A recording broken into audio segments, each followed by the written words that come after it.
ठिकाणी आपल्या बोरी खोडद गटात आणि जी मला जिल्हा परिषदेची उमेदवारी मिळालेली आहे, आपलं बोरी गाव म्हणजे बोरी, साळवाडी, जाधववाडी, शिरोली, सुलतानपूर हे 5 गाव मिळून आपली ही बोरी गाव आहे. आणि या बोरी गावाला जी मोठी जबाबदारी दिली आहे ती जबाबदारी आपल्या राज्याचे उपमुख्यमंत्री अजितदादा पवार साहेब असतील, तसेच लोकसभेचे खासदार अमोलजी कोल्हे साहेब असतील, तसेच आपले जुन्नर तालुक्याचे लाडके आमदार अतुलदादा बेनके साहेब असतील आणि तसेच तालुका अध्यक्ष कर्नल पवार साहेब असतील, तसेच सर्व आदरणीय मंडळी असतील आणि सर्व माझे सहकारी आणि सर्वात महत्वाचे म्हणजे आपले बोरी गावातील सर्व कार्यकर्ते ज्यांनी या आपल्या उमेदवारासाठी अहोरात्र प्रयत्न केले, सर्वप्रथम त्यांचे मनापासून आभार मानते. मी सर्वप्रथम माझा परिचय देते. मी सौभाग्यवती कल्पना वैभव काळे, सरपंच साळवाडी. एक सरपंच म्हणून काम करत असताना प्रत्येक गावातील छोट्या मोठ्या समस्या ह्या मी जवळून बघितलेल्या आहे आणि हे काम करत असताना खरंच एक आनंद वाटतो की ज्या आपल्या गावातल्या ज्या प्राथमिक गरजा आहे त्या पूर्ण करण्यासाठी मी अहोरात्र मेहनत करते आणि त्या मेहनतीचे फळ या ठिकाणी आज मिळालेलं आहे, यात काही शंका नाहीये. आणि हे फळ मिळत असताना आपले आमदार, माजी आमदार अतुलदादा बेनके साहेबांनी काही खूप माझ्यासाठी मेहनत केलेली आहे. प्रत्येक कामात मला त्यांनी यश दिलेलं आहे, प्रत्येक कामात त्यांनी माझी मदत केलेली आहे आणि ही मदत खरंच मी आज या ठिकाणी जिल्हा परिषद गटासाठी आपल्या तळमतीने करणार आहे आणि ती काय कधीच वाया जाणार नाही. आज या ठिकाणी बोलायचं झालं तर आमचं हे बोरी गाव सर्वात मोठं गाव आहे. 5 गाव मिळून हे मोठं गाव आहे बोरी आणि या बोरीची मी एक लेक सून आहे, याचा मला खरंच सार्थक अभिमान आहे. आणि बोरी गावाचं बघायला झालं तर ताई बोरी एक सांस्कृतिक, ऐतिहासिक आणि परंपरा जोपासलेलं गाव आहे. त्यामुळे या गावामध्ये प्रत्येक ज्येष्ठ मंडळ असेल, महिला असतील, पुरुष असतील, तरुण वर्ग मंडळ असतील, हे सर्व जोमाने काम करत असतात, यात काही शंका नाही. आणि प्रत्येक गोष्ट हे परंपरेला निगडीतच काम करतात, हे आपण नेहमीच दाखवून दिलेलं आहे. आणि माझी सर्वांना खात्री आहे जसं तुम्ही आमच्या तिन्ही उमेदवार जी जबाबदारी दिलेली आहे त्या जबाबदारीला पूर्ण पार पाडण्यासाठी तुम्ही नेहमी माझी साथ देणार, यात काही शंका नाही.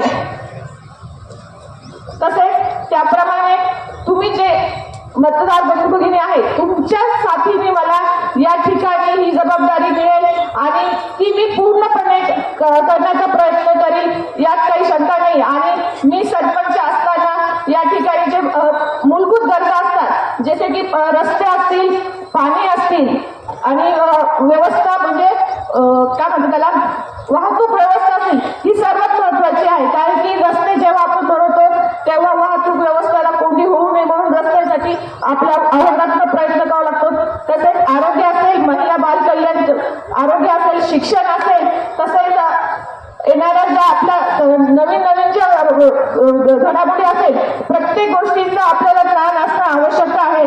आणि हे काम करत असताना प्रत्येक महिला ही एक सक्षम महिला म्हणून झालेली पाहिजे. कारण की आता सध्या महिलांचं राज्य आहे आणि महिलेला स्वतःच्या पायावर स्वावलंबी राहण्यासाठी प्रत्येक गोष्टीचे म्हणजे दुसऱ्यांकडनं मागचं स्वतः करण्यासाठी महिलांना सक्षम करण्याचं खूप गरजेचं आहे. त्यासाठी या ठिकाणी महिला सक्षमीकरण अत्यंत आवश्यक आहे. त्यासाठी प्रत्येक गावात एक महिलांसाठी अस्मिता भवन असणे आवश्यक आहे, जेणेकरून महिला त्या गावामध्ये आपल्या हक्काचे असून म्हणजे त्या ठिकाणी जाऊन ती पूर्णपणे काम करू शकते. त्याप्रमाणे महिला बचत गट असतील, तसेच महिलांचं रोजगार बचत गटाच्या मार्फतून बघायला गेलं तर रोजगार हा खूप महत्वाचा आहे ताई. कारण की जेव्हा महिला स्वतः सक्षम होते, घर चालवते, तेव्हा ती पूर्ण मुलांना पण सांभाळू शकते आणि सगळं घर सांभाळू शकते. त्यासाठी महिलांना आपण खरंच एक आदर आणि सन्मान दिला पाहिजे.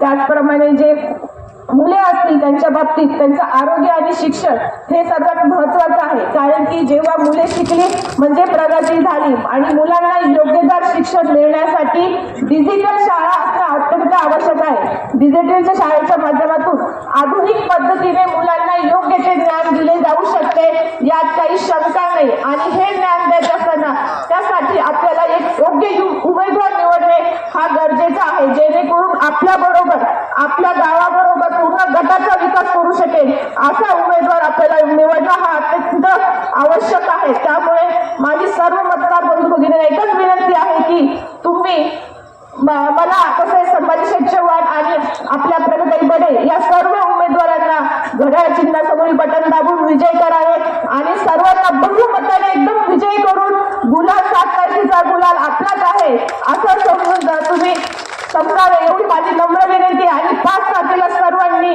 राष्ट्रवादी काँग्रेस पक्ष अजितदादा पवार घड्याळ या चिन्हावरील बटन दाबून सर्वांना बहुमत